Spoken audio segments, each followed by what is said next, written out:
this session, and after we're done tonight, I'm going to post it on the Authority's YouTube channel, and I'll link it from the Woods Hole Terminal Reconstruction landing page that's on our website.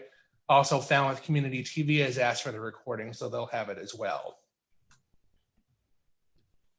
So, sorry, a couple people are still coming in here, so I'm going to let them in before I keep going.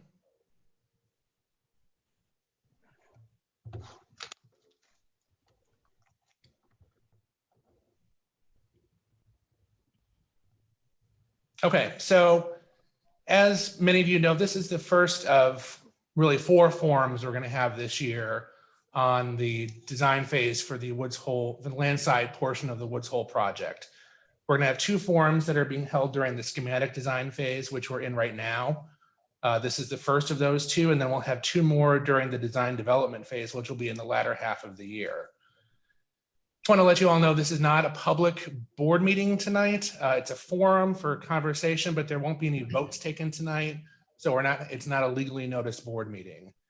We will have 2 opportunities for questions and answers, one during the middle of the session when we get through a certain portion of it, and then again at the end. And then also we do have an email address that we established several years back for written comments. That's whterminalfeedback@steamshipauthority.com. You can also email me directly or Bob Davis, of course. All right, go. A couple stragglers here I'm letting in. So just a brief review of where we've been to date. This is obvious. We've obviously gone through many versions of the terminal design before we got to this point. Back in November 2019, the board approved the 1-story terminal and 2-story utility building concept and the locations of both of those buildings. That was in the latter part of 2019. We're now in the schematic design phase of the project that was delayed by COVID-19, obviously, as many things were. That phase, along with the design development phase, will be done this year, and then we expect construction bid documents to be issued in 2022 with the general goal of starting construction on this phase sometime in 2023. So with that very brief introduction, I am going to turn it over to Chris Iwerks and Leanne Davis, and they're going to run through the presentation. Chris, Leanne, it's over to you. All right, thanks. Okay, just a moment while I share the screen. Did that work? You did. Well, good evening, everyone. Thanks for joining us for this. As Sean said, this is the first of 4 public presentations we'll be having, or conversations.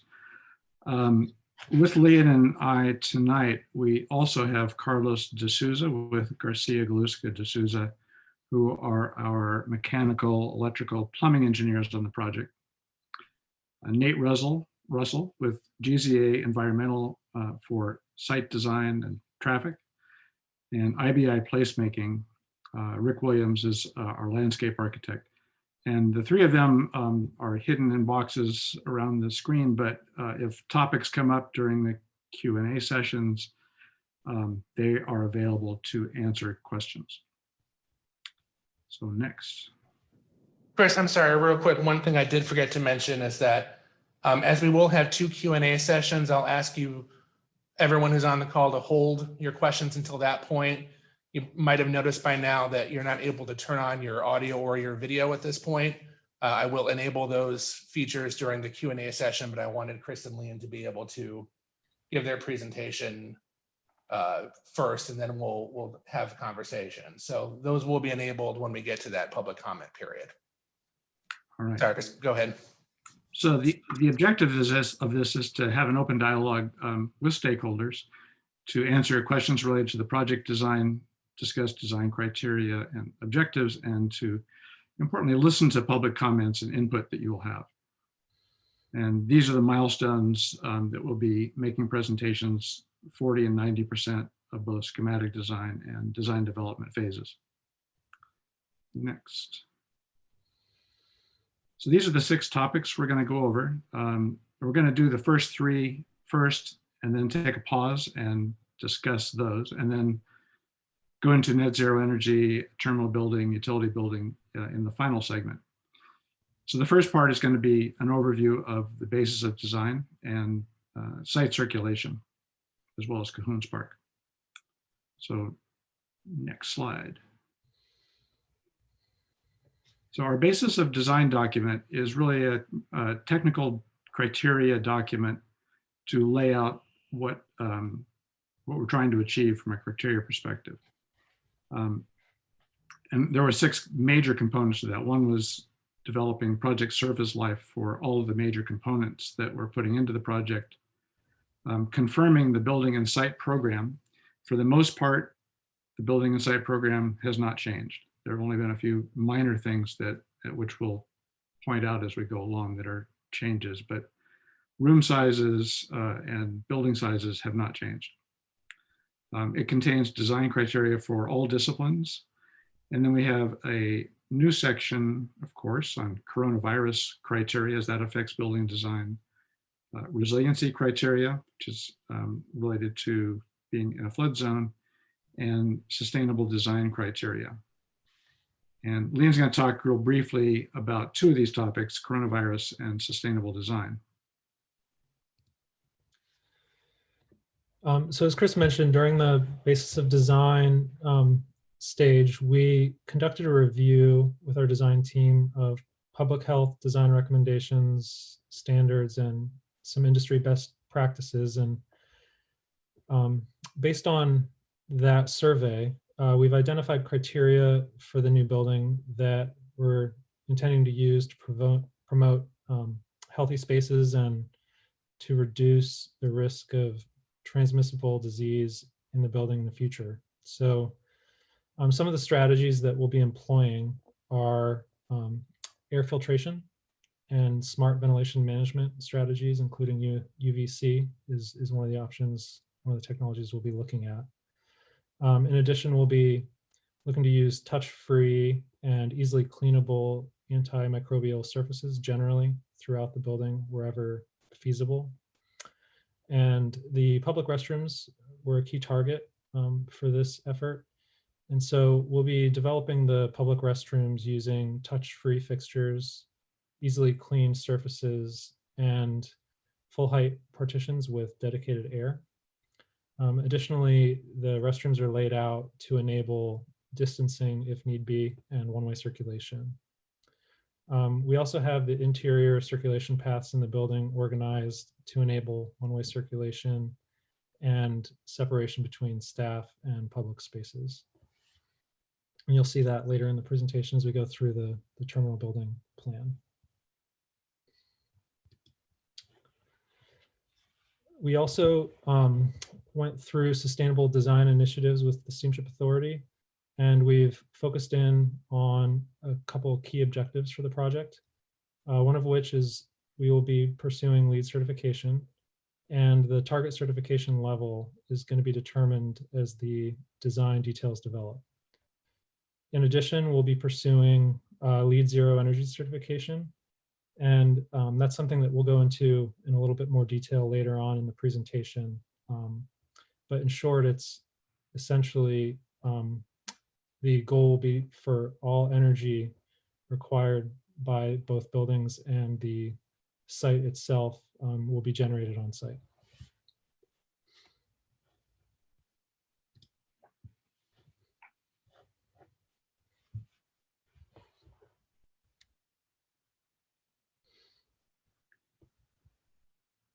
So this is the site plan that's showing cars, buses, and truck movements in different colors, and I'll walk through those in a minute.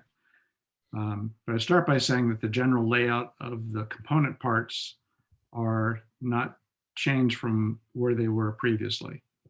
But I will point out some of the adjustments we've made to the overall plan. And I would start with the bike park.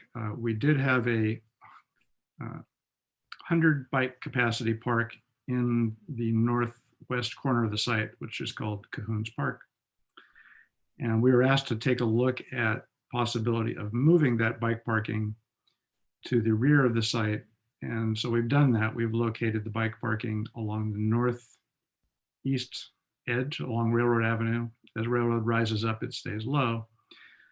And the layout of bike racks through that zone, we've are showing right now a double loaded layer of racks, which can hold a little bit over 200 bikes.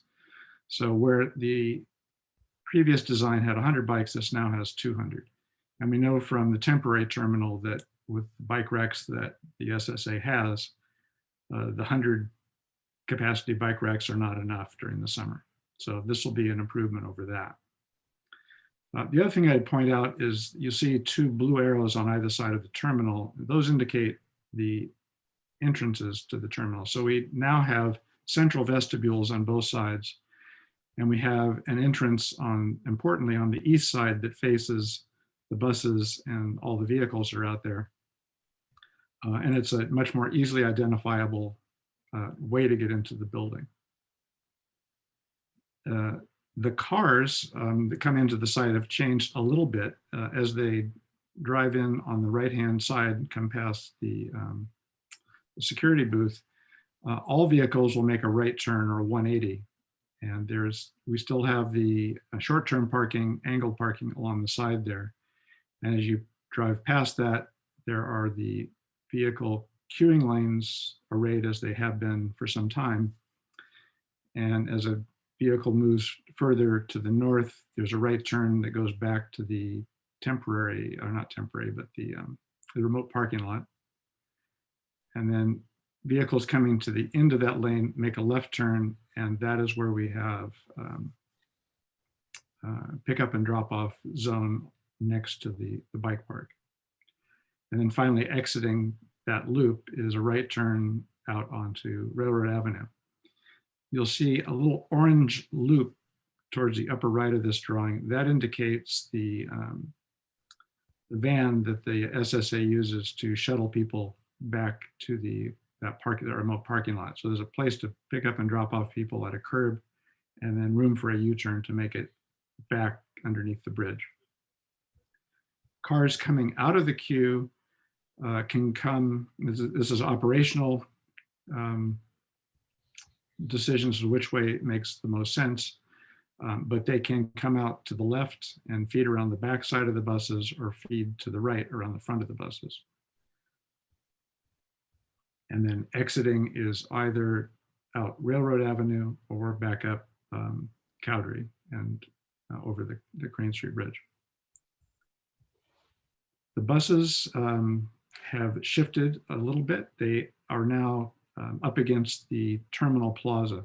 So getting on and off a bus is a matter of walking across a short crosswalk to get to the plaza and then up into the building. So they don't have to cross a travel lane or pickup drop-off lane that we had previously.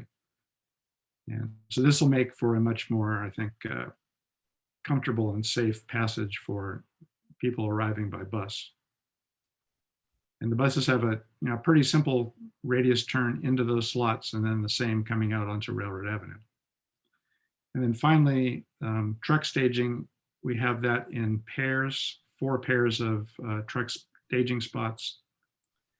And Nate Russell has done a series of tests for turning radiuses to show how trucks can make it into each of these transfer bridges to make their way onto ferries.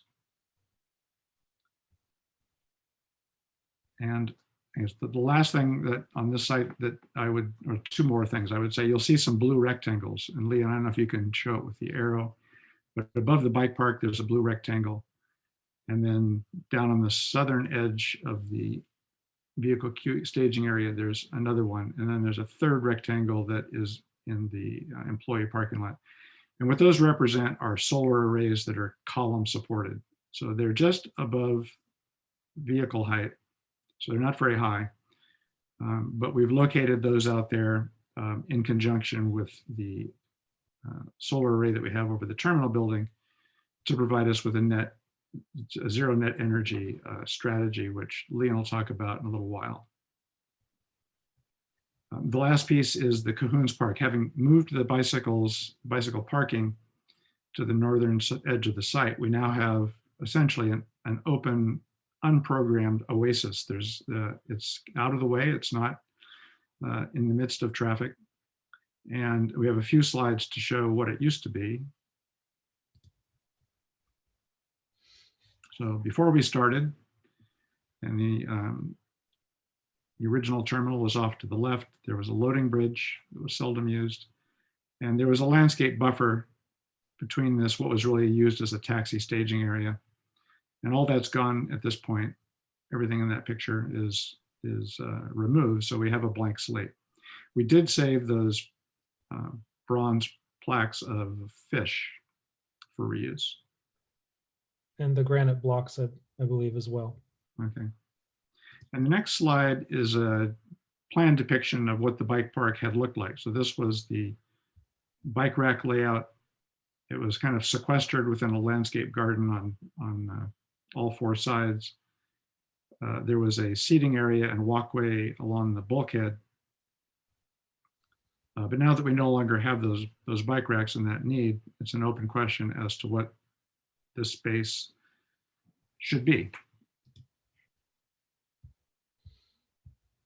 And this is a blow up of the bike parking area that's moved to the Railroad Avenue edge of the site. And some pictures of what that edge looks like. So there will be a new low retaining wall running along that edge, by the way. So Rick Williams and his team have done some preliminary studies, but we realized that what we really have to do first is ask some questions. And some of the things we know is that the waterfront walk is a very important feature, and having access to it is critical. The Cahoons Park piece, in part, is going to be a connection. It's going to allow people to go from Luscombe and Railroad to the waterfront. There's also the need for that park to connect across over to the plaza. And we have a need to provide an accessible route from the sidewalk at the intersection up to the plaza. And it's about a 3 to 4 foot height differential. So it has to be done carefully and according to what are legal slopes. And then the other red lines in here depict primary pedestrian pathways from the buses leading across to the north and south platforms, out to the bike parking and the pickup drop-off area, and then the central walkway that leads to the terminal building central entrance. And the last piece that's showing on this diagram is the dog park, which is a small park area that will be out on the far eastern edge of the site before you go under the bridge.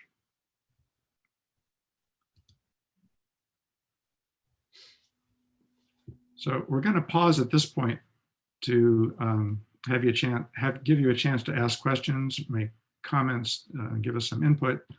The kinds of things that suggested themselves to us. One is that what might this be programmatically? What are some landscape ideas? What are desired park elements? Are there other important considerations we should be thinking about? We also asked SSA for their input on what's important to them. And these 6 points are what we heard, that one, it be visually open, that it be a place for people to be able to sit by the water. It's really the only place you can do that that's out of the way of traffic. They don't see a need for a fence enclosure. They do have a need for it to provide an accessible path to the terminal plaza. It needs to be easily maintained, and pedestrian safety is an important component of this, because people coming from the park to the plaza or to the waterfront have the potential to be crossing in front of exiting vehicles. So that's all I'm going to say on this first section on the site, and I'll turn it back to Sean for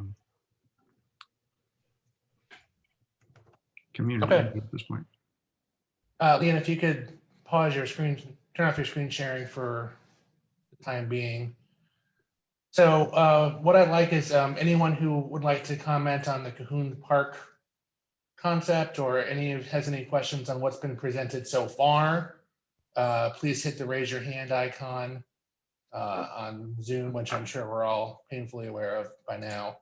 And I will allow you to, I will start bringing you over. And I saw Tom Crane coming in first, so I will ask him to unmute himself. Thank you. I wanted to ask about the flow of traffic coming in from the main road. Your schematics show 3 lanes of traffic coming in from the main road across Crane Street down Cowdrey Road. It seems from this, other than a tiny little marking of exit at the bottom, is the intent of the Steamship Authority to seek approval for Crane Street and Cowdrey Road to be expanded for 3 lanes of traffic and only one way?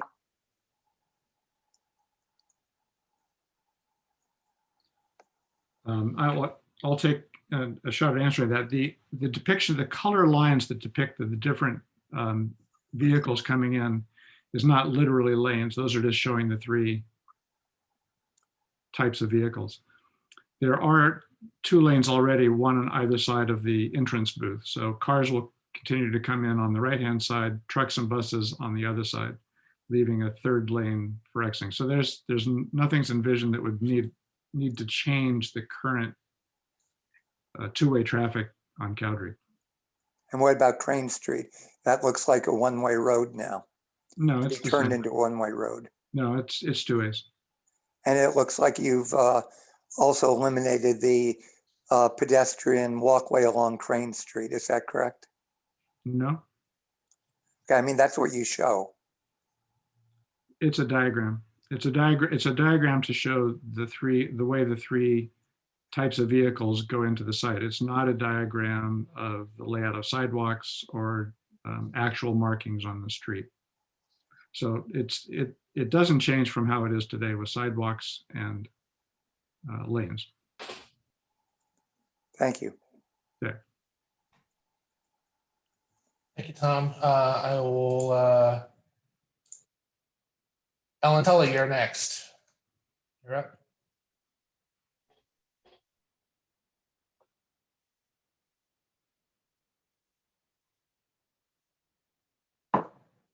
Nope, hang on. Nope. Sorry, I think I clicked shift as you unmuted yourself, Ellen. Try again.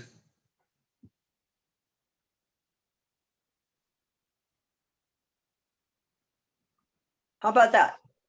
There you go. Sorry about that. I think we clicked at the same time. Go ahead. My comment is on pedestrian safety.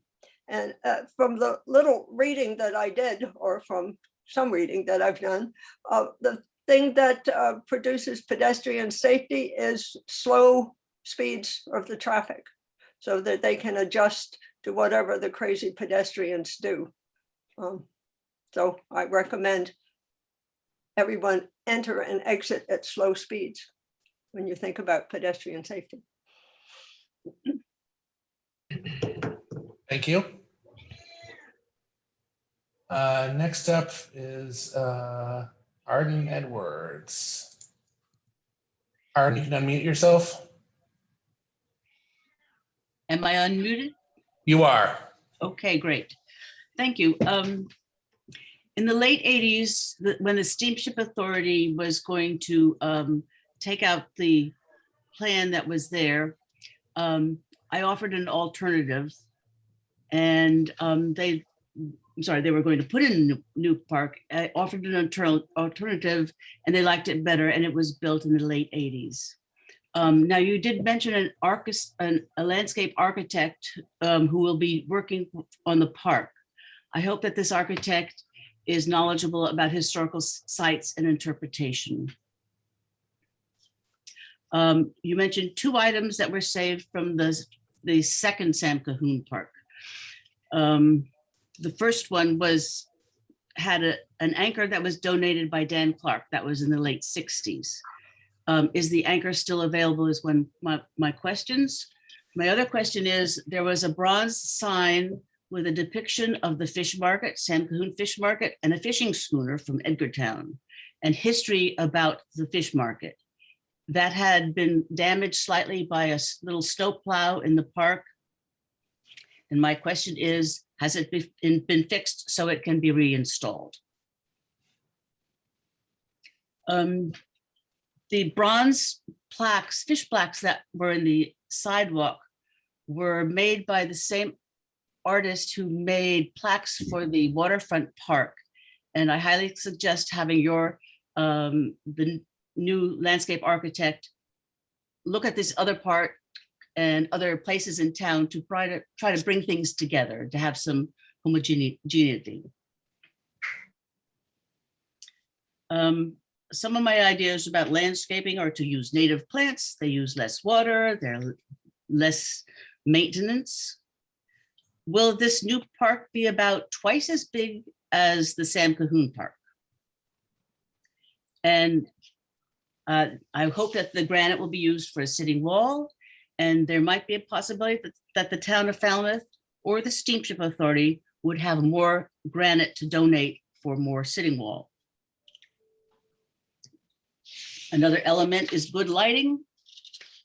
And I'm sure there will be some signs to tell people where they should take their dogs. In December of 2017, Ted Fitzell, Betsy Gladfelter, and I went to talk with Bob Davis. And I told him about the history of the horse watering troughs. There was one put in there in 1903 to bring water from Long Pond to the steamships. A small group of people are looking into the possibility of having these watering troughs returned to Woods Hole. If we do that and are able to get the watering trough that was in Woods Hole, would the Steamship Authority consider having this trough incorporated into the design of the new park?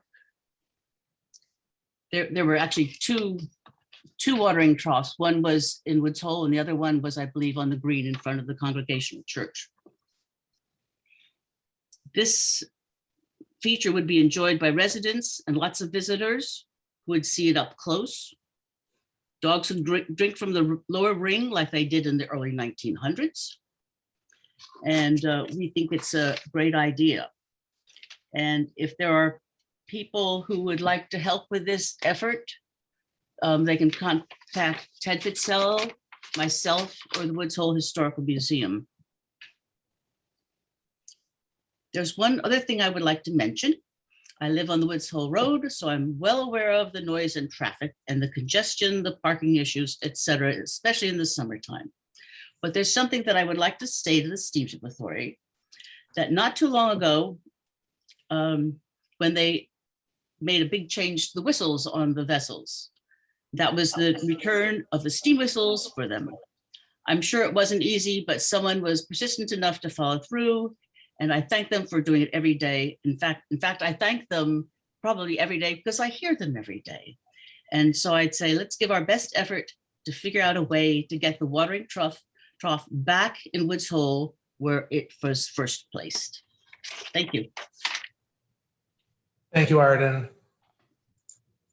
I see several people in the chat are having issues finding the raise your hand icon. I believe that if you hover your mouse towards the bottom, there should be a participants button and you can hit it there. If you're having problems, you can feel free to submit your questions via the chat window as well, and we'll get to you. Next up is, You want to answer anything? well, there's not, all the questions so far are how do I find the, Oh, no. Adam's. okay, well, let me get to Bill first, sorry. Bill, you're up.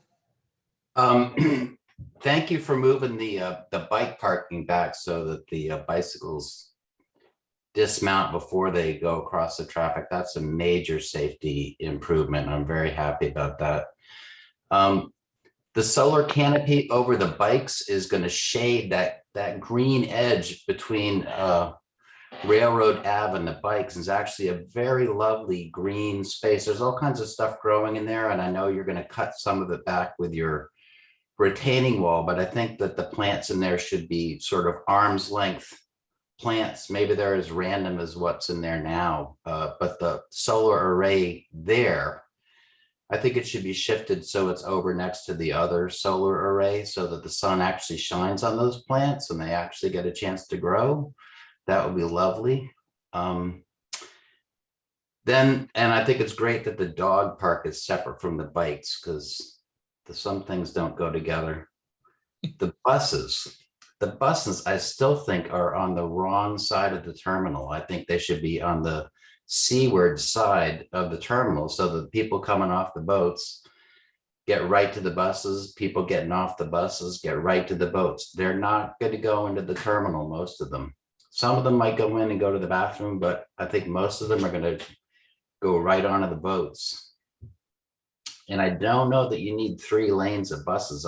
I've never seen the buses be 3 wide, but I'm not sure about that. And the waterfront park sounds great. There's a lot of opportunities there. The horse watering troughs might already been used at the new water filtration plant. I'm not sure. But thank you for the water park, the Cahoon Park back. That's a great improvement. Thank you. Done. Thank you, Bill. Okay. Nat Trumbull, you're up.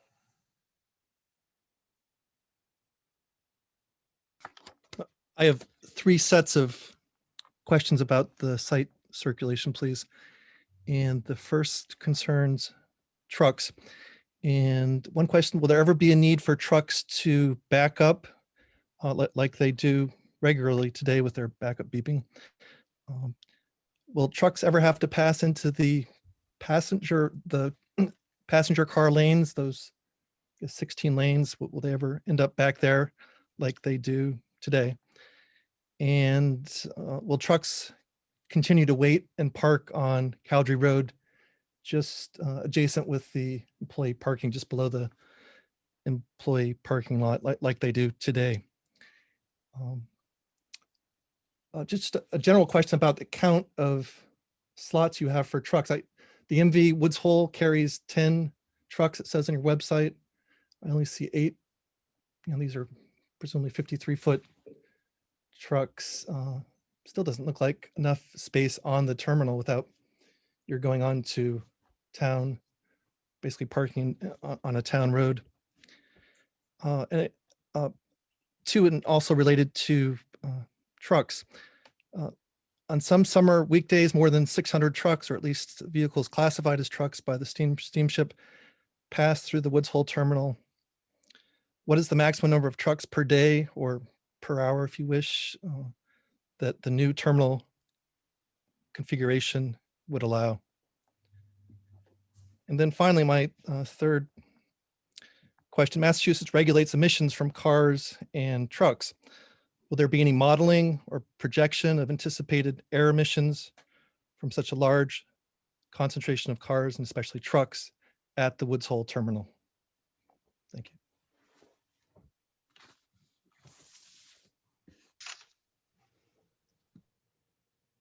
Chris, did you want to address any of those, or are we just taking note? Are you I've noted, well, I think those are all operational questions. want to address any of them at this point, or? The only one, the issue, I will only on the programmatic side, the brief we've had has been for 8 truck parking spaces. So if there's a need for 10, that's not what the program has said. So I'll just add to that. What's shown in the site plan currently is 8 WB67 trucks, which are the long 72 or 75-foot long trucks. 53-foot plus cab, I'll bet. Yeah. How would I receive answers to these questions? I thought this concerned site circulation. Well, Bob is here. He's going to go back to some of Arden's questions first, and then he'll come around to yours. So, you want to slide? So, if Arden still is on board, in terms of the It was mentioned about the sidewalk plaques. We have saved those. We saved the granite blocks, the granite stones. The anchor is still actually down in Woods Hole. Right now, it's off to the side on the hill there. The other bronze plaque, which, as you mentioned, is damaged. We're looking at whether that can be repaired or whether it's going to have to be redone. But that is on our list of things to do.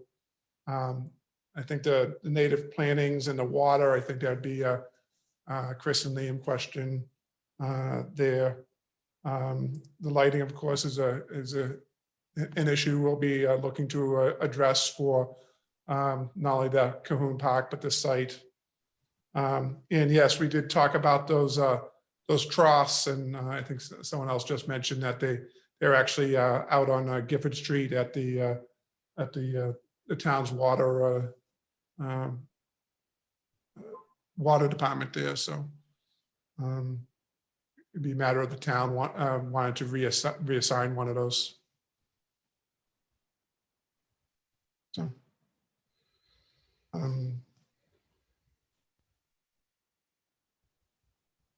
think that was it for I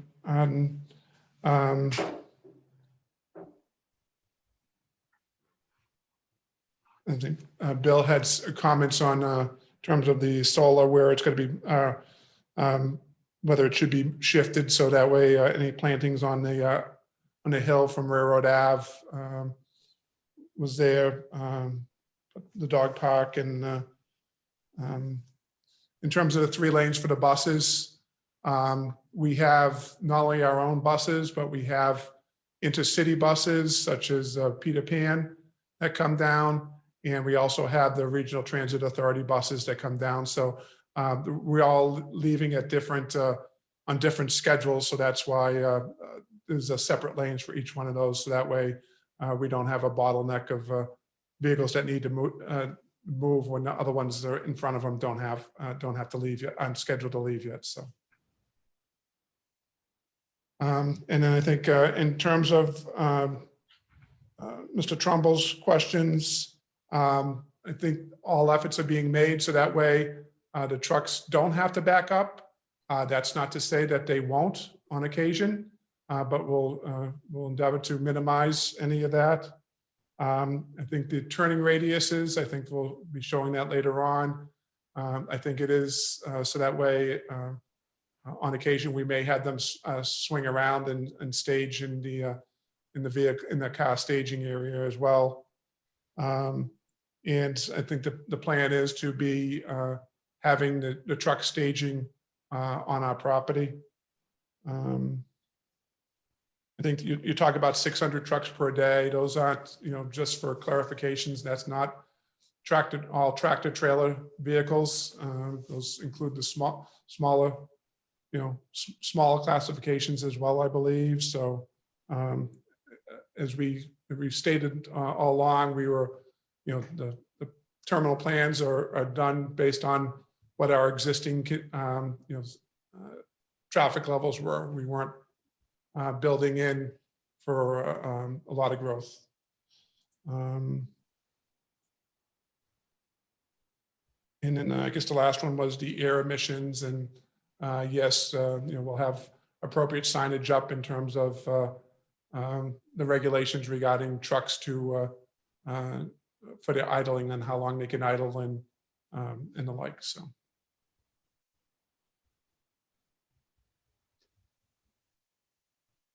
Okay, next is Francis Pitts.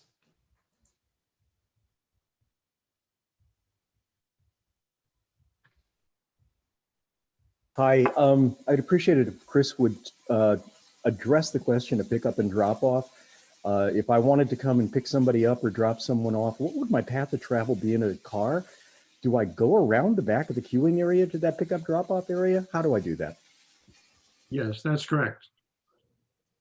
Drive around the back of the queuing area to the north, and then there's a zone of pickup and drop off all along that edge. Thank you.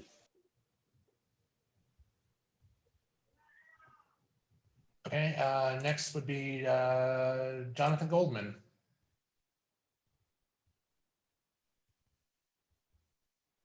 When I saw the bronze little fish that you intend to keep for the upgrading of the park, first of all, as Tom Crane has noted in the chat, don't call it the waterfront park. There is a waterfront park, and it's the MBL's. It's around the corner.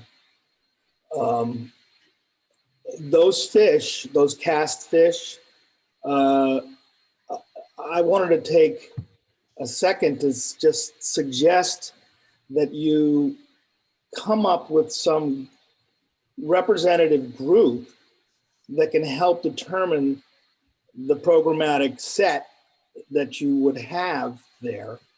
When you're going to bring in the arts, for example, I would have an arts representative or an artist to have some kind of input on that regard.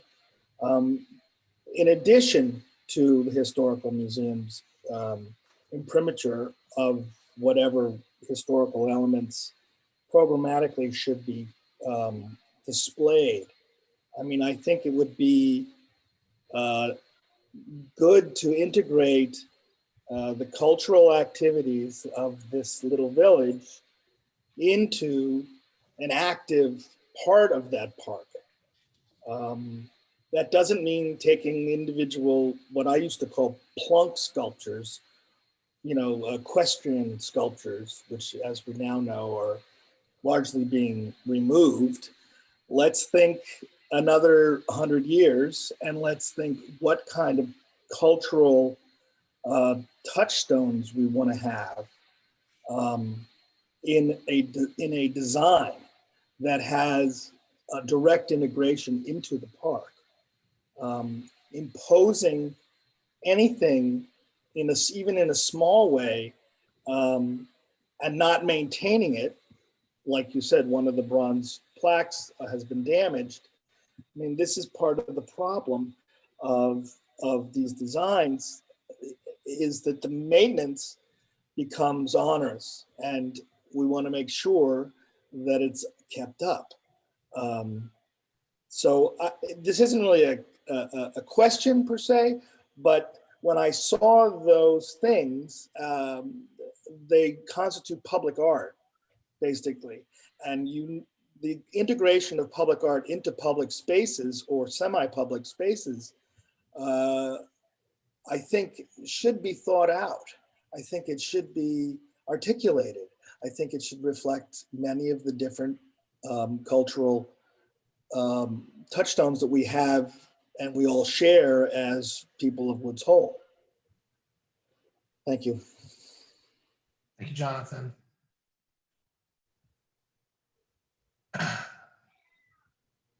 Marie Larson, you are next. Sorry if I mispronounced your last name. Okay, can you hear me? Yes, go ahead.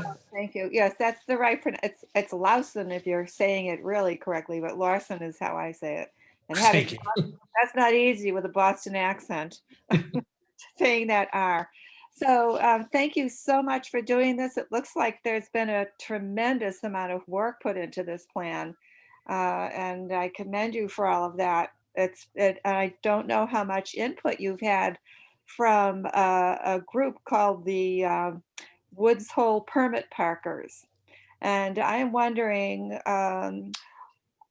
is there going to be safe pedestrian access from the ferry to the bus to the back lot? And does that bus have to be so far away? You've given the bikes a space for 200 bikes, but we go on and off island all year round. Medical appointments are oftentimes the reason, or family visits, whatever. But when you're carrying bags on the way back, that's a long way to walk. And I'm wondering why the back lot is not a part of this plan and what other plans to improve that lot. We have not even seen brush cutting, let alone good lighting for the nighttime. I sit in my car at night in the when I'm down there by myself, It's very, very lonely. And if the bus isn't right there, I sit in my car with my headlights on because I don't want to get out and stand in a dark parking lot. So I'm wondering, why is the back lot not a part of the plan? And are you planning any improvements for it? And how can we get the bikers to understand in the summer? We need better signage somehow to impress on the bikers that it's a shared path. It's not just a bike path. I've been yelled at. I've been screamed at. The bus drivers get it full barrel from bikers. It's very challenging in the summer to go in and out of the back lot with people biking on both sides with kids, and it's just very touch and go. So I'd like to hear something about the back lot. I'm not the only one. There are a lot of, us permit parkers talk to each other, but I don't know if anybody else is on this meeting. So can anybody address that? Yeah, so this is Bob Davis again. So in regards to the back lot, that's not our property. We lease that from the town. Currently, we have a 1-year lease that was negotiated at the end of last year. We'll be looking to reopen negotiations with the town on a longer term for that property, and whether there needs to be some improvements.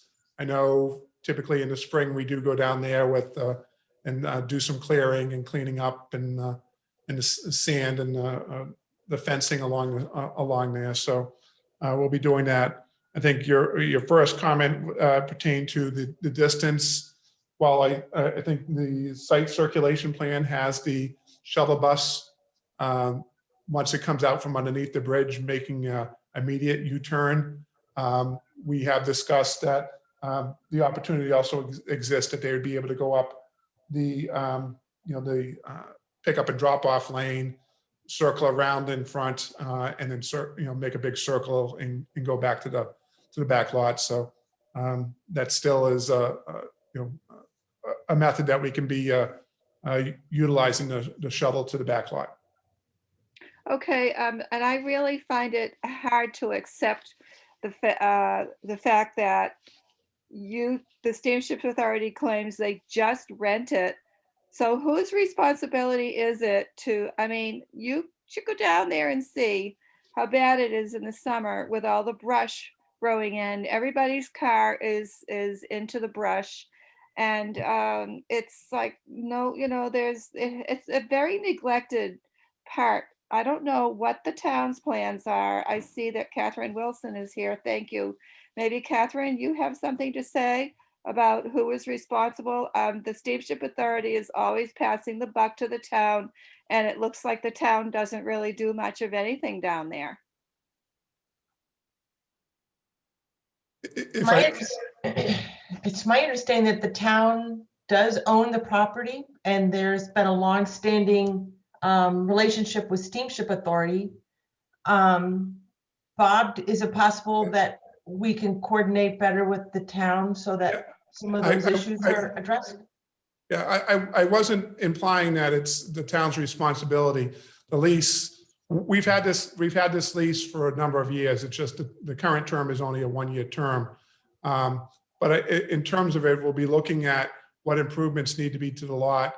We do have our people go back there and clean out, and in that we'll have to look to see what improvements we need to be making in terms of cleaning it up even further. So. Okay, thank you. Can I add one more thing? We've been permit parkers for about 40 years, and we've seen a lot of growth and a much greater use of the Shining Sea bike path has become an important piece here.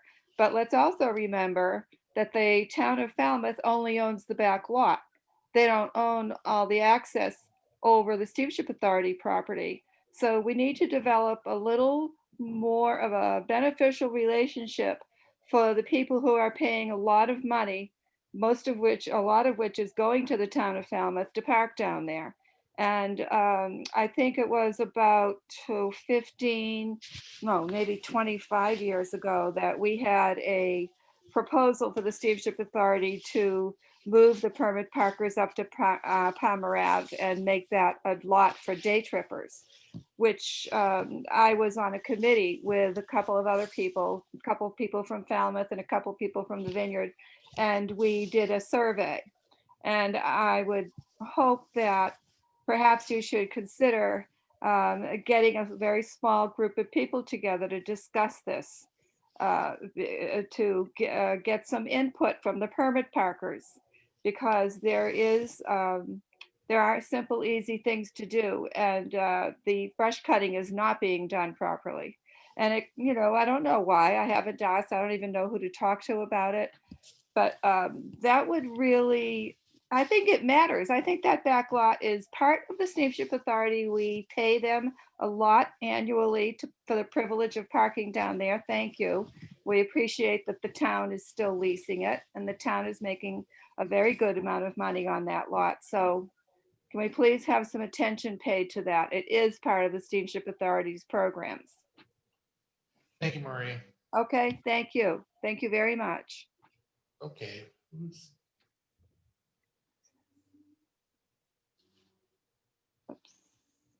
What's this? Jenny, you're sharing your screen. Can you not do that? And it's in French, so, okay, thank you. Dan Doyle, if we did get a note, but we'll keep moving here. Just got a couple more people with their hands up. Dan? Hi, Sean. Yeah, thanks. And sorry for being late to this meeting. I think one of the local papers bungled the meeting ID, or else I did that wonderfully myself, one or the other.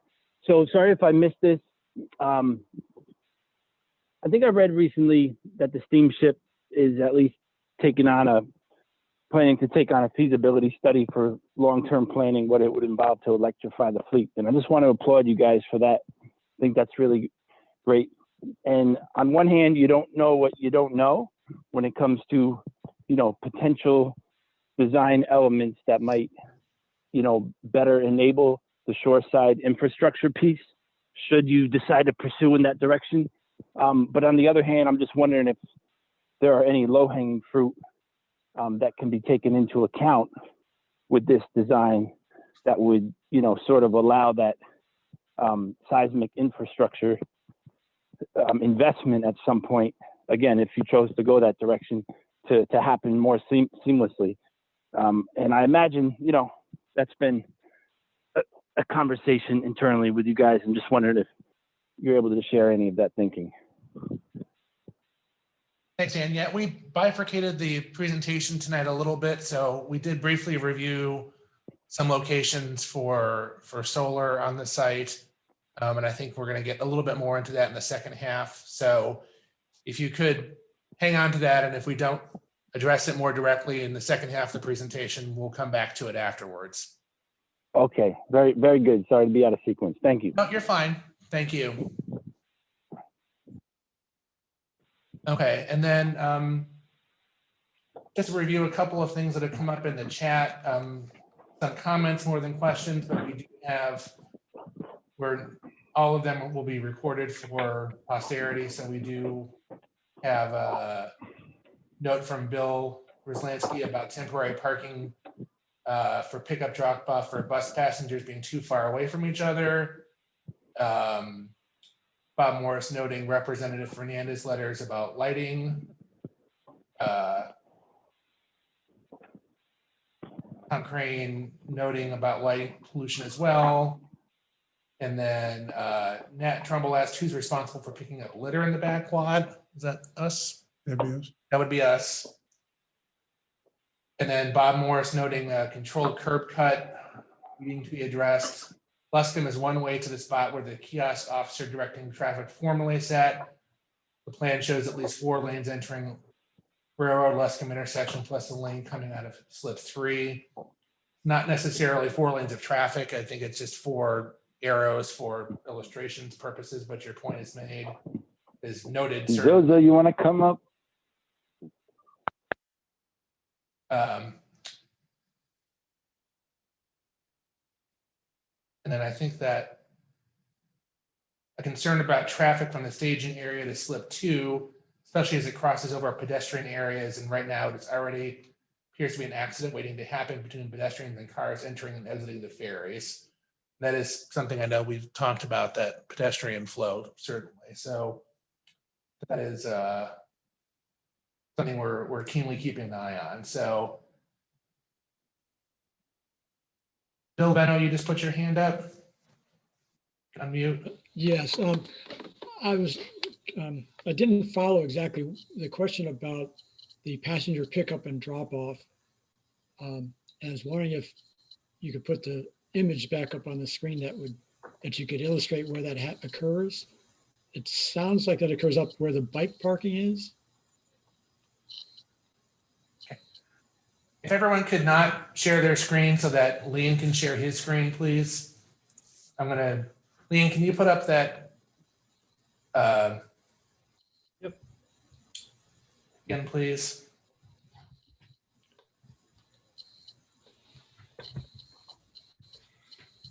So I'm sorry, Bill, what was your? So the question is if I'm coming in and dropping off someone or picking them up, what is my route of travel? And where do I drop off the passenger or pick them up? So Leanne, do you want to run the cursor around the path? So one way is to come into the site, which if you do that, you're coming down Cowdrey and making a 180 into the back, passing by the temporary. Now the temporary parking is one possible place to stop, pick somebody up. It has the time limits on that parking we haven't determined yet, and there's 2 accessible spaces. You then circle around the back of the vehicle queue, make a left turn, and there's a parallel parking zone in front of the bicycles, and there's a sidewalk in front of the bicycles as well. So there's an actual physical drop-off space. Okay, so 2 questions. One is at the southern part of that where it goes by the staging booth. Is that gonna, or let's see, you got the entry booth and then you have a staging booth, the one on the right side there. That's not gonna be a bottleneck for vehicles who are gonna get in line for staging versus people who are just driving through to drop off or pick someone up. Right. And then at the north part, or where people are actually, where you have the loading zone, is that why the solar canopy is there to help provide some shelter? Because that's a long ways away from the structure and the boats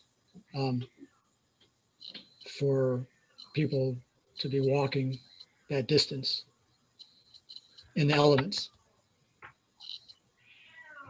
Well, yeah, placing the solar canopy there does give some protection to the sidewalk and part of the bike racks, not all of it. And part of the reason it's there is that it's as far out of the way as you can make it. There's not really room to put it out in the middle of the vehicular queue. The canopy. Yeah. Yeah. No, I just kind of like the earlier comment about the shuttle bus there looping around. That's more than twice as far as the current shuttle. It is to get the current shuttle. And then my last question, there was a response to the shuttle, possibly might be able to come back down closer to the boats. What course would that take? And how would it, I couldn't follow what loop it might take. So if it were to make a big loop, it would go straight westward on the, where the drop off is. Instead of making a U-turn, it would go straight and then make a left in front of the vehicle queue and then make a left again where all the other vehicles are coming into the site. So it would essentially be one great big, okay, it's a big counterclockwise loop. Okay, I didn't realize that it was two-way traffic there in front of the parking, in front of the staging. Yeah, for the most part, there isn't any traffic there, but the van, if it had to, could do that. Thank you. Oh, I'm sorry, one last question. What about luggage racks? And the luggage, what's their, are they on both sides of the terminal? We have a more detailed, it doesn't show up on this one, but we have luggage pickup on the plot at the, was it the western edge of the plaza? And then drop-offs are down at the, closer to the bulkhead. Thank you. One question just came in from the chat, and then I think we can move on, about space for taxis and rideshare limos, that kind of thing. And wondering if we are allocating enough space for all of those. Or where those vehicles would go in the first place, I suppose, as well.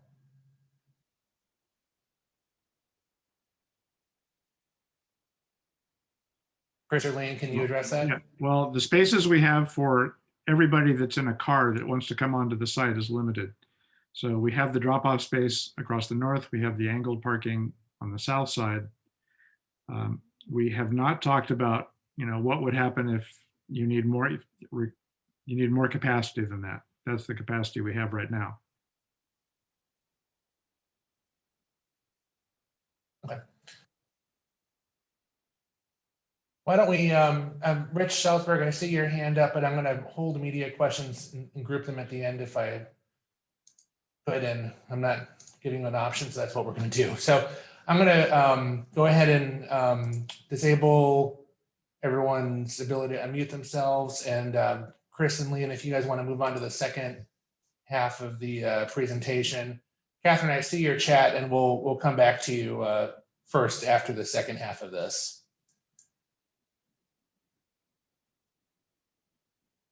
So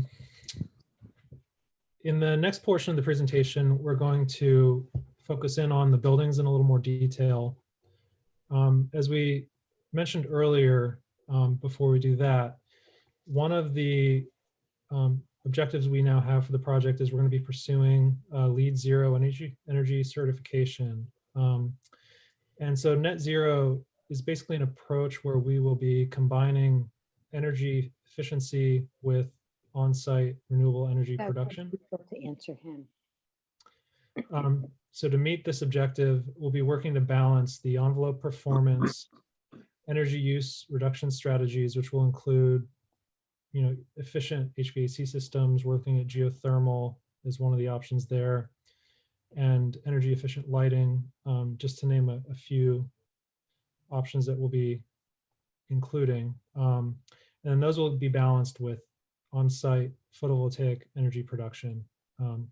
So what we're currently showing on the site plan and what's pictured here in this site diagram is 4 solar arrays, and we have a preliminary estimate on the amount of energy production we can get based on these quantities.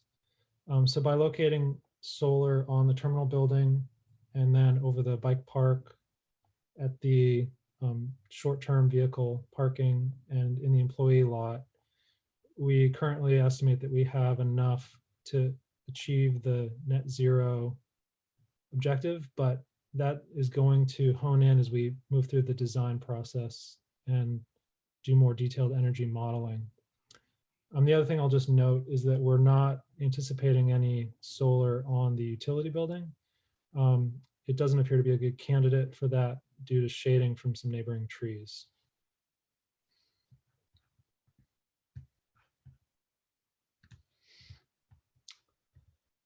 So the terminal building has been informed by basically everything we've been discussing so far today. To orient you, on the sheet here, the east is down sheet and the west, which would be the water side, is up sheet. So the bus drop off and vehicle queue would be down on the lower side of the building, the way it's laid out. So the back of house spaces in this plan are shaded, and the public spaces are shown in white. And the building plan has only seen some minor modifications since we had it last in the concept design, primarily due to the relocation of the entries to the east and west sides. The other thing that we've done is we've added airlock vestibules at each entry, and that's going to help us achieve our LEED and our net zero objectives. So to walk through the building quickly, when you enter the main building on the east side, the vestibule is this number 1 here. To the left are the public family restroom and the public men's and women's restrooms, which now have exits out on the south side of the building. From the entry to the right brings you to the main ticketing area or the main waiting room with the ticket desk on the south wall. And this new layout will allow for more efficient use of the space with circulation and queuing held more to the south side of the room. We also have a window wall on the north side that can be opened up seasonally to the terrace and plaza. And then moving through to the west side of the building, the west vestibule here, number 3, has the vending in it, and it exits out into a walkway that then ramps down to the north and the south back to the sidewalk levels. The staff spaces that are shaded in gray have been limited only to the uses that we need to have here in this building, and everything else is located in the utility building that we'll go through in a moment. The spaces here are offices for the terminal manager, the terminal agents, staff restrooms, which are code required, and a small break room. And then we also have mechanical spaces which are elevated to be up above the floodplain. Looking at the elevations, you can see here the east elevation, which is the side facing the bus drop-off and vehicle queue, and the north elevation, which is the side of the building facing the plaza, the Cahoons Park, and the village. So you can see on the east elevation here, the building will be a cavity, super insulated cavity wall construction with a concrete structural backup and stone facing. And we have a flat roof as we had in the concept design. And that flat roof has periodic curbs that will support the solar array above. Additionally, we have canopies that are cantilevered off the 4 sides of the building. And as I mentioned in the plan, you can see on the north elevation, we have the operable window wall that opens the waiting room up to the plaza, the park, and the village.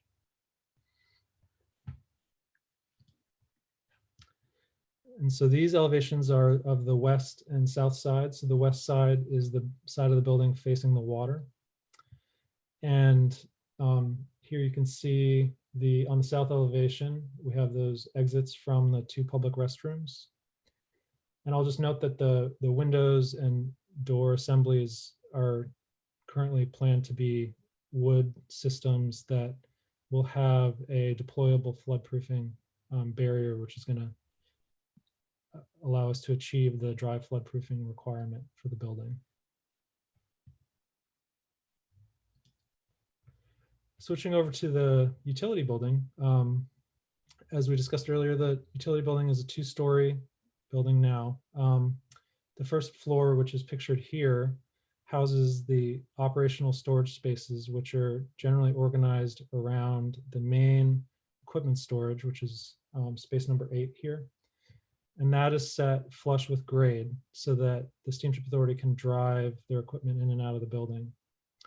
At the north end here at space number 1, this is the entry vestibule, and that has the elevator and the main stair up to the 2nd floor.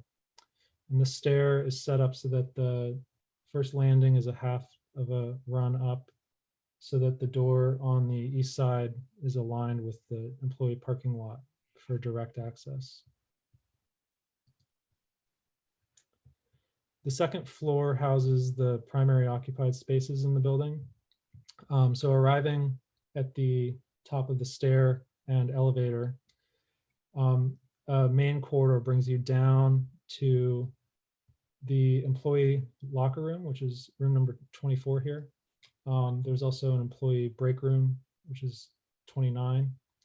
And then at the end of the corridor on the west is the multi-purpose room. So we laid out these spaces so that the staff can see the site operations, and then storage spaces and mechanical are positioned on the east and the south sides.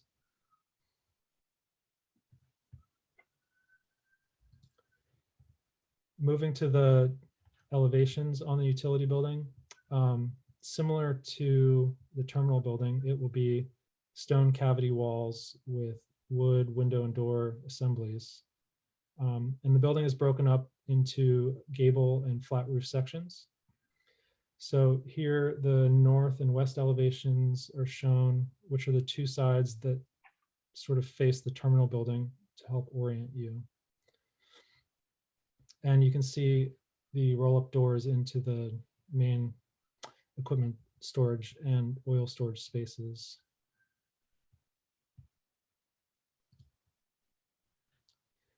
And lastly, we have the east and the south elevations. So the east elevation is the side of the utility building facing the employee parking lot. It has the two entry and exit doors from the two stairs. We also will have some equipment located over here, similar to what's there now. There's a generator and an electrical transformer, which will be replaced but remain in roughly the same location. And on the south elevation, which is the side of the building that abuts the Steamship Authority's property line, we're showing a trellis green wall, which will take advantage of the southern exposure on this side, and the spaces that are lined up against this don't have a need for windows or views. So, and with that, I will hand it back over to Sean. Okay, thank you, Chris and Leanne.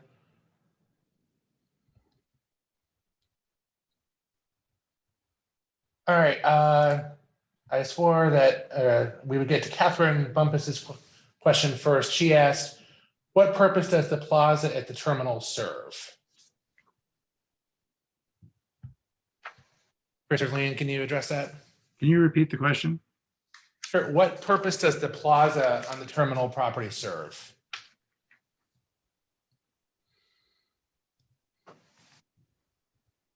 Well, it's a waiting area for people who are queuing for going onto a vessel.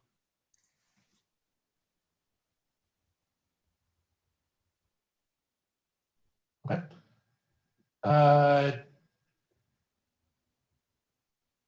James, you had your hand up. Yes, thank you. Thank you very much. I'd like to ask about, because in the culture there are now more than 2 or 3 genders, that labeling 2 separate rooms maybe could be better by using just toilet, a bank of toilets, just labeled toilets, and especially if there are more of them that could include a child and a caregiver, a parent and a stroller, a disabled person that isn't in a wheelchair but in a walker, just a little more room, the person with a luggage. We've been here for 40 years and we've run into the issue of what to do with luggage. So it seems as though a more culturally appropriate thing would be just toilets. Then all the genders would feel welcome, and if they were large enough, there would be reduce the waiting period, and people struggling with what to do with all their equipment. So it would reduce the lines. Our daughters report having lines for the women's, et cetera, and it's been shown, I think, and by some people that having unisex single designation, multiple room, and then the wash basins are around. Any rate, so that's our question, whether or not that's possible with the plumbing and whether or not that might be worth thinking about further. Thank you very much. I wonder, Carlos, are you on? Do you want to reply to that? Wayne, can you stop sharing your screen? I might be able to find him a little bit better. I am on mute. Could you repeat the question, please? Sure. Possible, because there are more than 2 or 3 genders. Some people say there are now 5 genders. Would it be possible to just have toilets, not 2 large rooms with little stalls? They have private rooms with floor to ceiling toilets with maybe some more that have a little extra room for a stroller or a suitcase or a child with their parent who could be of a different gender. So it's very awkward for a parent with a child of a different gender with a stroller. 6 and 7-year-old boys don't want to go to the women's room, and 9-year-old girls don't want to go, but the parent is to the men's room, but the parent can't leave them out, doesn't feel safe just leaving them out. So having more of those family rooms or having it unisex would improve the flow, the quickness of the flow. Okay, thank you. From a plumbing standpoint, that's not an issue. I think, Chris, what it would be is how much space that would take up from an architectural standpoint. Well, no, there is in the plumbing code is not doesn't see gender the same way yet. Yeah, it's looking, I mean, it's looking at fixture counts. Yeah, we still have requirements for, even though what you say is done in other countries readily, the gender distinctions have been dropped, and you go into toilet facilities and each stall is its own thing. We're not able to do that in Massachusetts. Plumbing code doesn't permit it. James, I will note there is a family restroom in the plan on the public side, so there is at least one option along the lines of what you discussed. Right.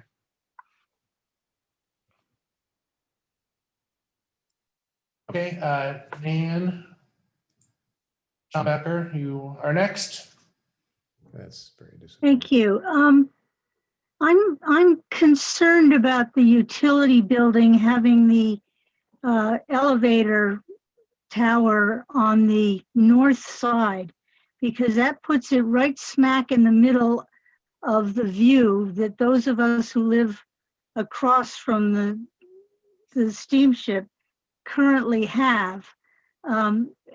We lost the view completely when the current utility building was put up without anybody ever consulting us. And 2 years ago, when we saw this plan, several of us objected to having the tower on the north side of that building. Is there any way that that could be moved to the south side, which is against an embankment and wouldn't be blocking anybody's view? Because the way it's set up now, at 2 stories with a tower, we're not going to have any view at all. And I would also like to mention again about the view that the pine trees that were planted along that edge, the eastern edge of the parking area, also block everybody's view. And since they were cut down, it's been really very nice to see the harbor again. So I would like to put in a request that when you're landscaping the property, you not put in any trees that are likely to grow up and block our view. Part of the value of our property living here are the views. They're marvelous water views, and planting a tree may seem like a nice thing to do, but if it blocks a view that others were enjoying, it's not a good thing. So I'm really very upset about the tower, because 2 years ago, when this was brought up, I thought Bob said, yes, he would look into that. And here it is still on the northern side of the building. And I think it's very unfortunate design for us. You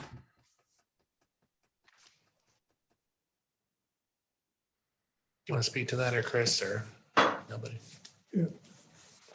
So Nan, this is Bob again. So yes, that is something that we've looked at a couple times. Chris, Liam, I forget what some of the rationale was. I don't know if you can help me on that one. Well, I guess I'm not completely clear on the issue here because the elevator is in the building, but there's not a tower. So there's a building that's got a sloped roof on it.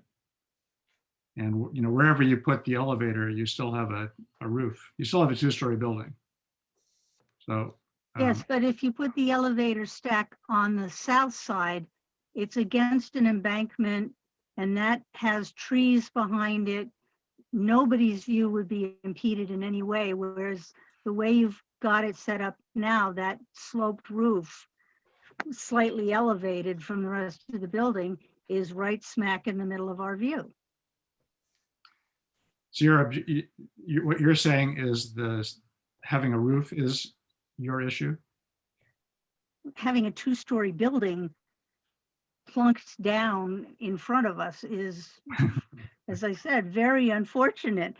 I understand you have to have a utility building, and I also understand that in trying to accommodate all of us who are objecting to a two-story terminal building, you had to move some of the function out of the terminal and into the utility building. I understand that, but it seems to me that if there's any part of that building that's elevated over the rest of it, that it should be on the south side, because otherwise we're just completely cut off. And as I said, also, if trees get planted back where they were along the edge of the employee parking lot, that is also substantially blocking our view. And that's not just me, that's everybody at this end of Little Harbor Road, basically.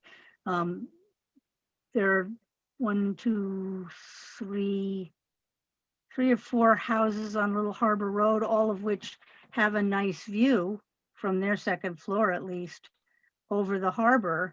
And if the higher end of the building is on the north side, we are all going to lose a portion of the view, which, as I said, we've already lost a large portion of the view with the current shed, but I realize that can't be helped.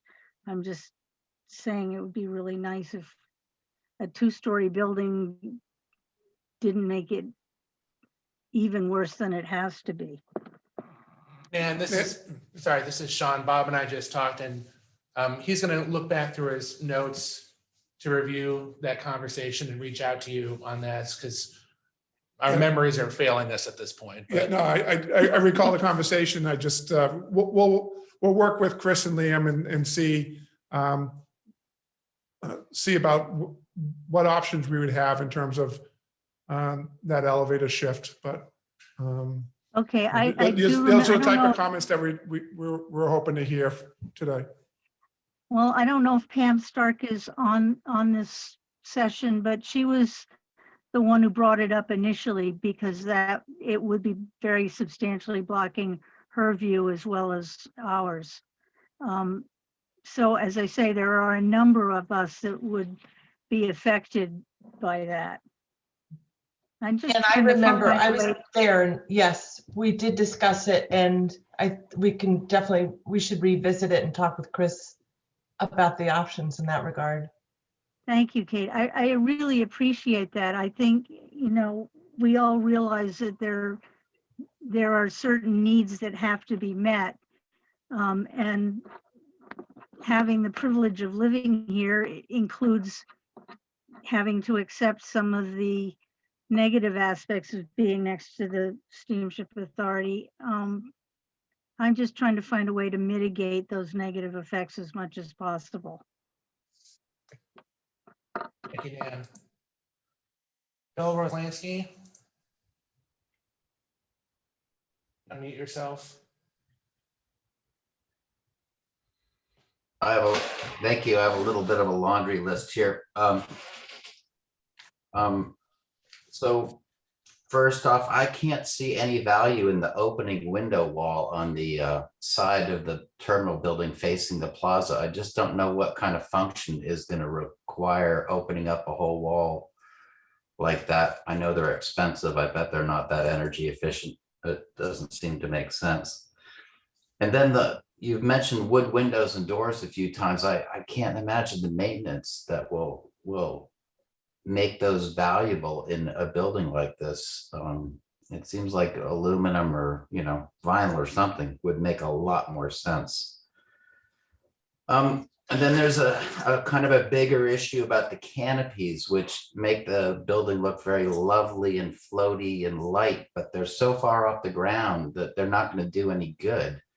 The rain typically comes in at about a 45-degree angle around here. It's driven by wind, and those canopies won't keep anything dry. It'll just be soaking wet right all the way to the building.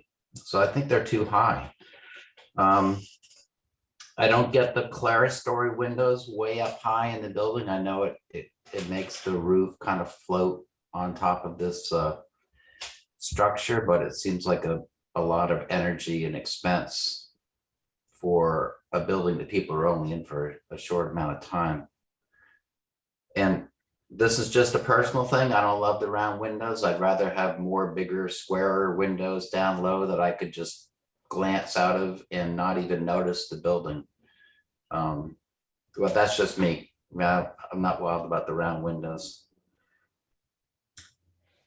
Major improvement eliminating the swing doors that you had on an earlier design. Those things would just knock people on their keisters when the wind caught them. So that's a really, thank you for getting rid of those. That's a big improvement. And this is coming along. Thank you all. Thank you, Bill.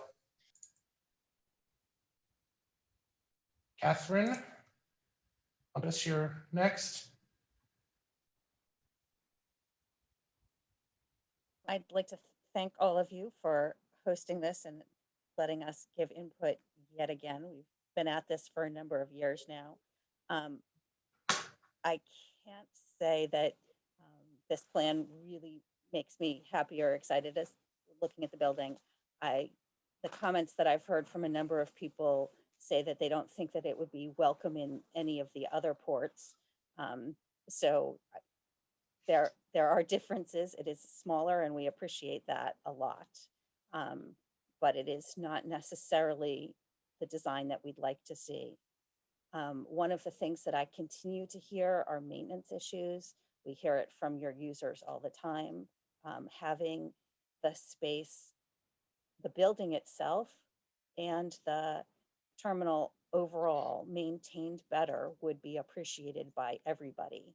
The people coming and going, the people who live around it. So trash pickup, cleanliness in general, and building something that is easily maintained for your own ongoing costs and the ongoing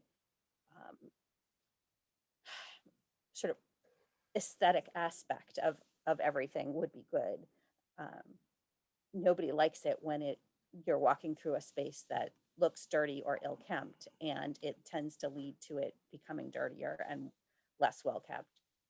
Having the dog park off to the side is great, and having signage saying where that is will be very much appreciated. Having the Cahoon Park in better shape and well-maintained and being able to be cared for, I think should be looked at in its design and in its overall, how it can be kept up is very important. But yes, it needs to be green, and having as much green or refreshing space as possible, because when you walk across Steamship now, it is a big concrete desert, and it's not welcoming. So integrating green wherever possible, I think, is a good thing too. I wish I was saying that we loved the design, but I certainly don't think it particularly fits the village aesthetic very well. Thanks. Thanks, Catherine. Real quick, I want to get to a couple of questions from the chat. Matt Trumbull asked the overall dimensions of the ticket office building, please, length, width, height. Chris Leon, I know you probably have those memorized at this point, but could you remind everybody? So the terminal building is. The terminal building, yes. The terminal building is 123 feet in the north-south direction. It is unchanged from the concept design. And it is 58 feet in the east-west direction. And it is 20 feet tall. Thank you. And Nat also asked what other window options you had considered other than the round windows on both buildings. Said the round windows would seem to obscure the views versus rectangular windows.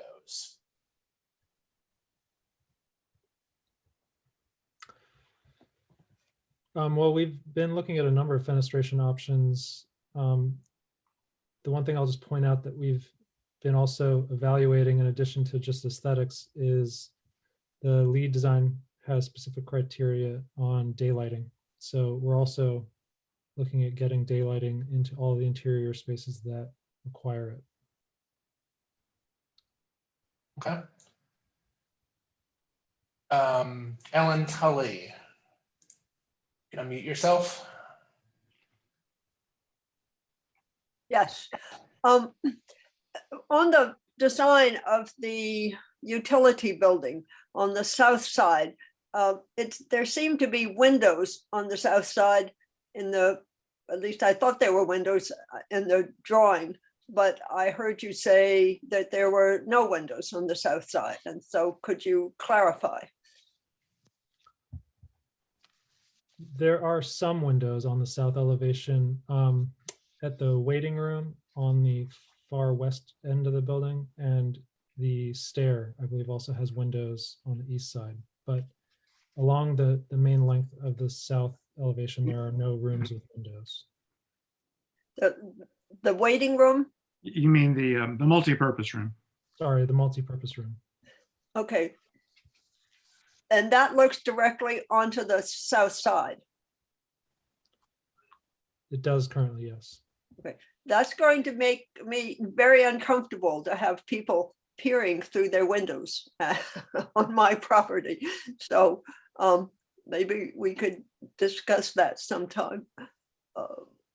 If there was some other way to lighting it without having clear windows so that they wouldn't be looking out directly. We'll definitely look at that, Ellen. Okay, thank you. Thank you.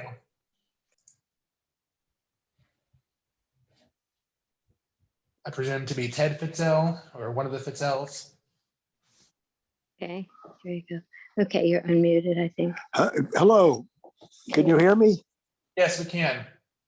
I just wanted to clear up something that came up at the first part of the meeting. As you know, the town of Falmouth owns from the bridge back to Knobska Road, and the Steamship Authority leases this property. At one time when we renewed the lease, we set up a committee made up of a Steamship Authority member, Bob Davis, a community member, Carol Wagner, and I, Albert Fitzel, represented the selectmen.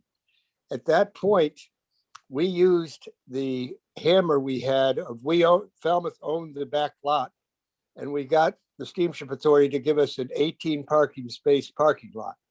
Now, since that's gone, we are not looking for more parking there, but if the Board of Governors continues to disrespect the selectmen, which is the governing body of their largest port, then I think the town should consider not leasing that and using it as a park. But we have to do something because twice the governors have denied ending the 5:30 vote, totally disregarding our local government. Thank you. Thank you. Catherine Bumpus noted that Matthew had a point. So Catherine, you can unmute yourself if you haven't already. Thank you, Sean. Just not to drag this out, but to thank Arden and Jonathan and say just something briefly again about the park. Googling really quick your landscape architect, not to throw any darts or anything, but it looks like they're a highly competent firm in, municipal parks and architecture around, large municipal structures.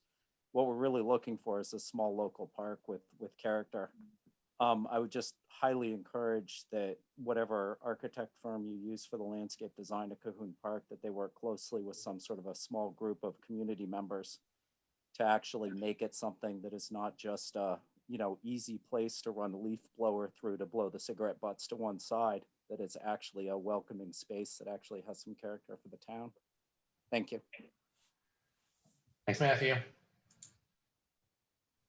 One other question that came in through the chat. What type are the type of trees on the diagram shown, or are they shrubs?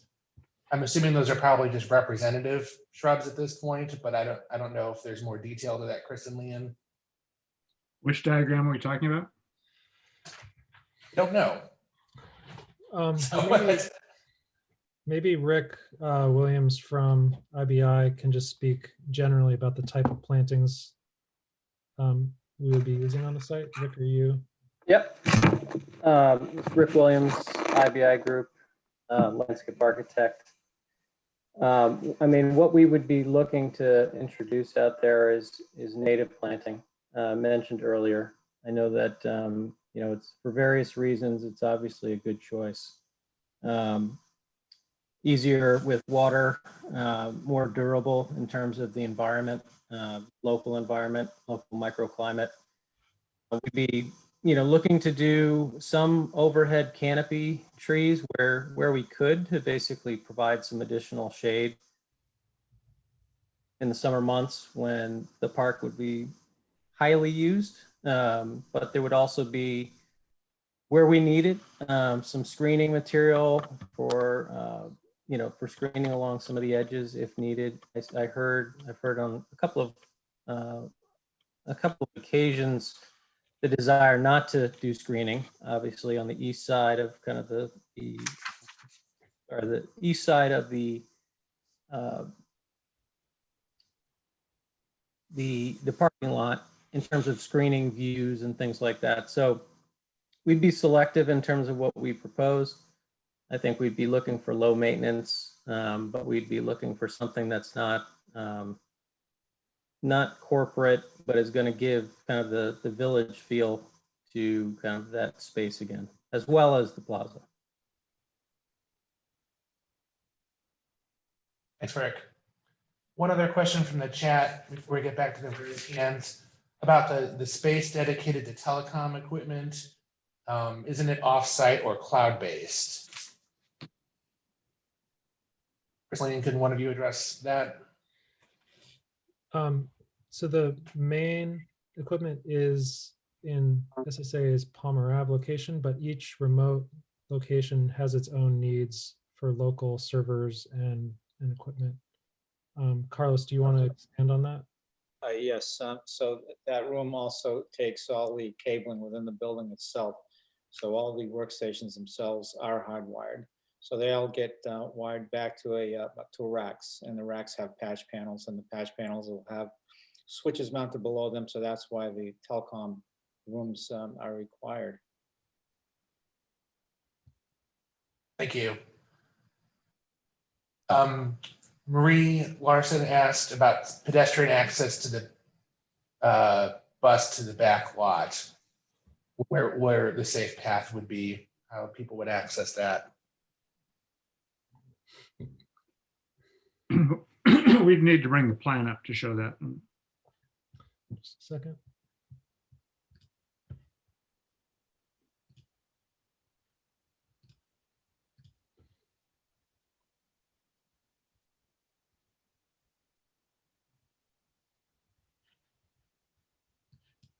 So there are a number of crosswalks that go from the plaza to the third bus island. And then the third bus island is a passageway over to an accessible crossing to where the drop off is. And the same thing on the south side. There's an accessible path there that goes around to the front of the cars. Okay. Does that answer? I'm not sure. Does that answer the question? I think so, Marie. If it doesn't, you can send a chat. We'll come back to it. Okay. Dan Doyle from the Martha's Vineyard Commission asked about measures that could be taken now that would enable a future transition to a charging infrastructure for vessels. Are there steps that could be taken now to enable that shift in the future? For vessels or vehicles? Vessels.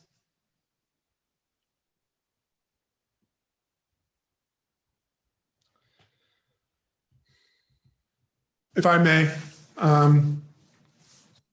So Dan, in terms of that, the study that we're doing, not only would we be looking at what the requirements would be for the vessels, but along with that would be what sort of infrastructure requirements we'd be needing, both on the mainland and on the islands as well. So until we complete what those requirements may need be for the vessels, it'd be premature on the terminal side to be. That said, we are looking at integrating infrastructure for electric vehicles on the landside portion, which would include possible electric buses and passenger vehicles.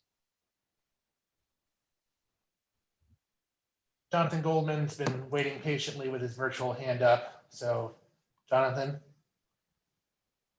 Thanks, Sean. I had two questions. One was really for Rick Williams, I guess, who's the landscape architect of note on this call.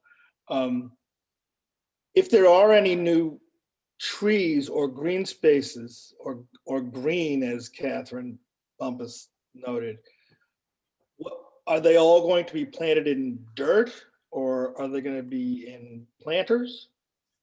Because I think mostly, because if the actual park is dimensional above shrubs, they won't survive. I'm just curious what that choice was. The other question, I think it's evaporated. Well, let me answer this first question, and then if it comes back to you, you can always jump back in. So in terms of the Cahoons Park, I think we're going to be looking to elevate, similar to what was out there previously in terms of using the granite block to get the elevation up, to keep it as much as we can out of any kind of flood zone, in terms of soil, and make sure that the drainage works well, and we've got good under drainage under the planting so they don't choke the plants out. Obviously, we'll be integrating kind of elevated, kind of built-in planting, curbed if we need to, but also on the plaza itself, we're trying to get some green space in there as well, and that can be in the form of trees under, with using seating underneath it. But all of that would ultimately end up being kind of in some type of structured environment, given it's in the center of a plaza, for containment probably purposes. But obviously we're trying to plant as much as we possibly can within natural soils or within an imported soil that is a good growing material to give these plants a chance to survive. It is a harsh environment. And we are looking for, obviously we're happy to take, thoughts and concerns and try to craft this park and this plaza with you guys. And if you have suggestions of material that you want to propose, please do. We're always open to it.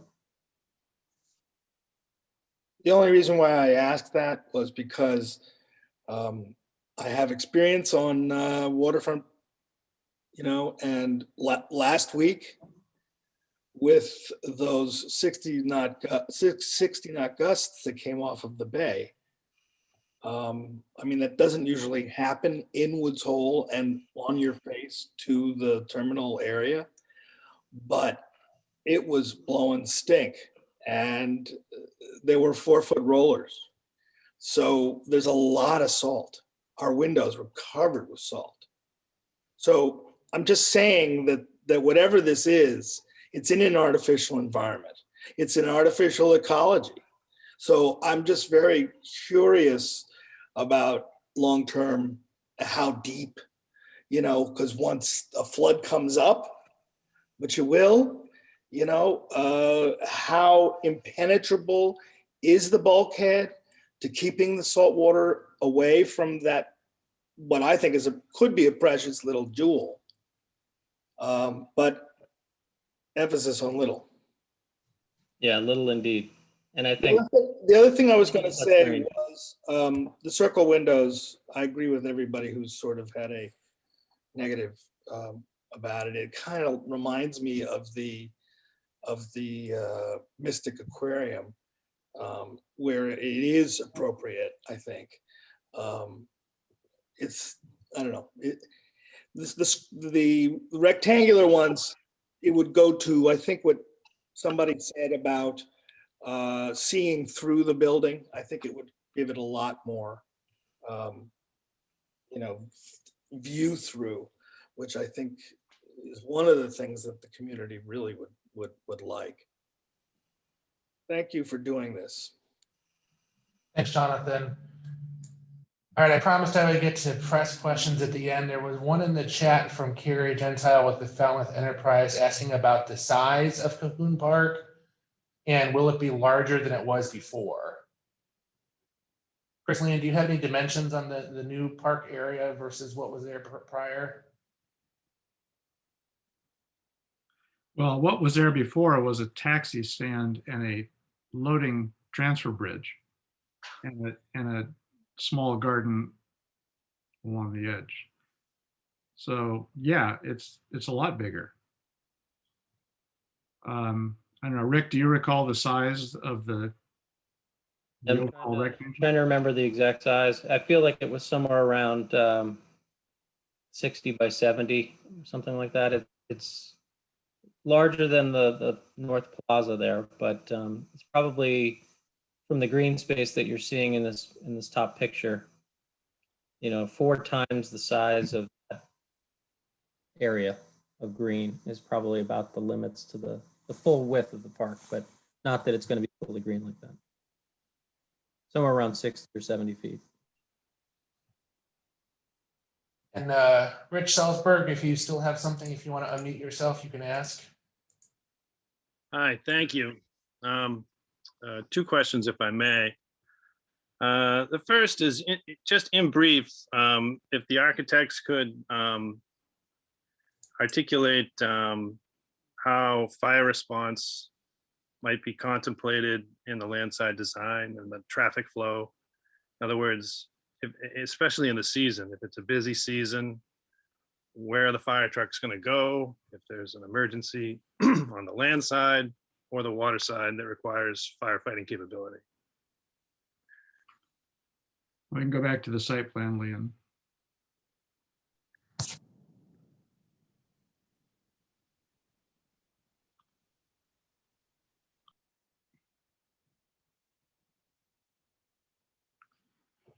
So these buildings are equipped with sprinklers.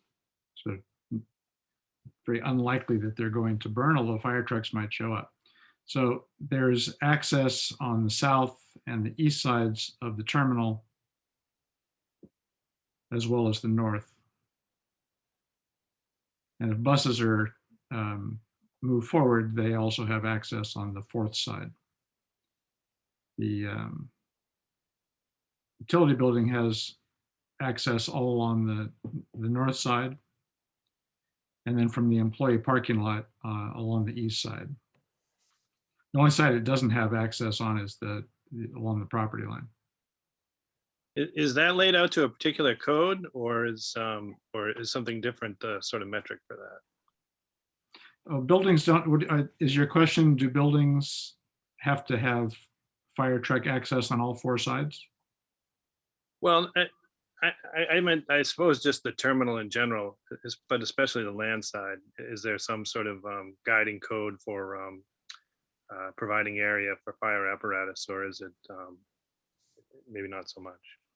No, there is. In fact, I don't know, Nate, are you still on? Nate Russell, we have to unmute him. He's our traffic civil engineer. I am. There you go. So there is the building code has a national fire code would apply to this, and we have looked at that from a standpoint of access, things like fire lanes that people are used to seeing around commercial buildings. We believe that the current layout as shown meets the fire code, and that's something we will be discussing with the local EMS, fire and emergency responders. Make sure they don't have any additional concerns, work through that process. But the intent is to provide clear access along the south, west, and north side of the terminal building and the plaza. And that should provide access in accordance with the code. And as Chris was saying, if there was a need to access the east side, the buses that are staged there have drivers in them and should be readily movable if there ever was a need. Thank you. I appreciate that very much. The other question I had was for the terminal building itself. I was wondering if you could speak to what kind of wind the building can resist, wind strength, and whether or not there's any place for the folks inside that building to go in the event of a tornado. So the building will be designed to meet the hurricane impact requirements. I believe it's large missile impact testing. And it will not specifically be designed for tornadoes. I think that's not in the local code requirements, and the tornado protection is a much higher tier than what we're anticipating. That said, generally the primary structure and the stone walls will be more than strong enough. So where you run into code criteria on that regard is going to be the window and door assemblies. So what we're currently anticipating are hurricane impact rated window and door assemblies. Thank you very much. I did not have tornado questions on my bingo card for tonight, so congratulations, Rich. You surprised me. Ted Fitzgerald, you had your hand back up. Yeah, I'd just like to make it clear that Cahoon Park is named for Sam Cahoon, a famous woods holer, and then was started by Dan Clark, another famous woods holer. And when it was there, it existed well with salt tolerant plants. And I'd like to see that it be restored and enlarged if possible. It wasn't a taxi stand, it was a park where people could sit down. A lot of trees were cut down. Thank you. Two quick questions from the chat. Jan Elliott asked about this, how this affected the Noshawn Ferry access area. Bob, did you want to speak to that? Yeah, so as the project right now, the marine side of the project, we're rebuilding the wall adjacent to the Noshawn Trust building there. And as you can see, the slip 3 has been moved away from the Noshawn dock, so we don't anticipate any issues there. And then one other question about the large unlabeled area between the terminal building and the central slip, what it is reserved for. It's for vehicle traffic exiting and entering the slips. It's the turning radius. It's the turning radius, yes. And I see in the chat that Eugenie has a question, so let me try and find her real quick. Oh. There you go, Eugenie, you're on. Hi, hello, everybody. I was wondering if the impact of the present state of the exit from the third slip onto Railroad Avenue will be modified. That is presently a very large swath of macadam that has obliterated the definition between Luscombe Avenue and Railroad. And I saw in the materials that are going to be used, you talk about granite curbs. And I do believe that this, the way the trucks now exit onto onto railroad. They're encroaching on town property. So I feel deeply, I should say, that the corner of those two streets be defined by those curbs and give back some definition to that area, which is currently obliterated by the macadam. I'm making myself clear. Because the way it is right now, it has completely lost its shape. And there used to be a triangle of brick right at that corner, which delineated that space, and that is not apparent right now. And while I'm at it, while I have this chance to speak, I'm interested in the design, but I still find the building much too large. And I also appreciate the waterside walk that I saw drawn on one of the designs. It goes from Cahoon Park to the first slip. I think that the bike park over here is a good idea to have it out of the streets. And that's a good thing. I would like to see images, mock-ups of the terminal building and of the utility building from different angles so that we can see what the impact on the environment is, because it's not clear enough for someone myself. And I'll notice that the utility building has gone 2,500 square feet is now 2,500 square feet larger than it was before, bringing it to 7,000 square feet, and that seems enormous. And I understand man's preoccupation with the visuals of the elevation there. And the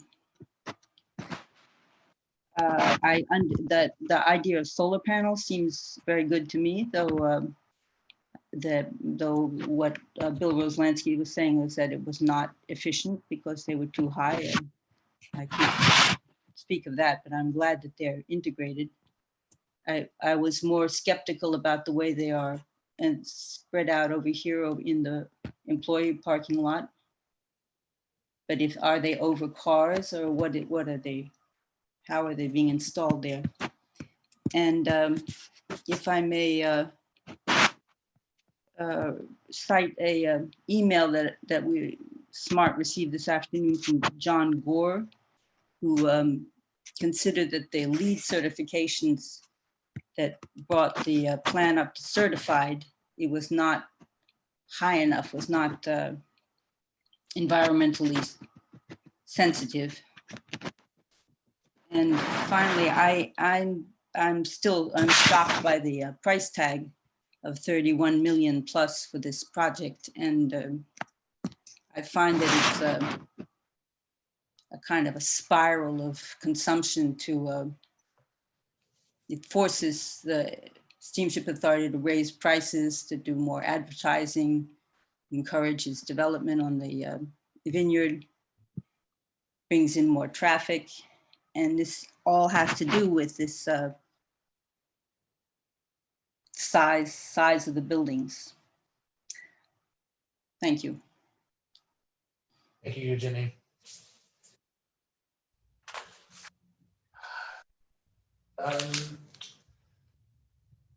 Kate, did you want to, I don't see anyone else with their hands up. Kate, did you want to have any closing thoughts? Thanks, Sean. Seems like this was a productive meeting. We went on for a little over 2 hours. I think that this format where we could all see who else was here, even if you didn't speak up, I think just knowing that so-and-so was here was really helpful, and it helped generate a community conversation and discussion. There were some really good questions and suggestions. And although I took notes, I don't think I got all of them. I think it would be helpful if we, the Steamship Authority, made a list of what came through the chat, what came over the conversation, and because there were so many good suggestions that I think that we can integrate some of them into the overall schematics and going forward. I think that's it. I really appreciate it. Thank you. All right. Well, with that, everyone, we're at 2 hours and rumbling stomachs. So thank you all for participating. We'll have a video of this, as I said, on our YouTube channel. We'll post it to the website and distribute it. And the presentation, it's slightly updated from what we posted on Friday. So I'll update that tonight or tomorrow as well. And we are at WH Terminal feedback@steamshipauthority.com, or you can email Bob or myself directly. So thank you all for being here this evening, and have a good night. Thank you. You will. Thank you, everyone. Thank you. Thank you.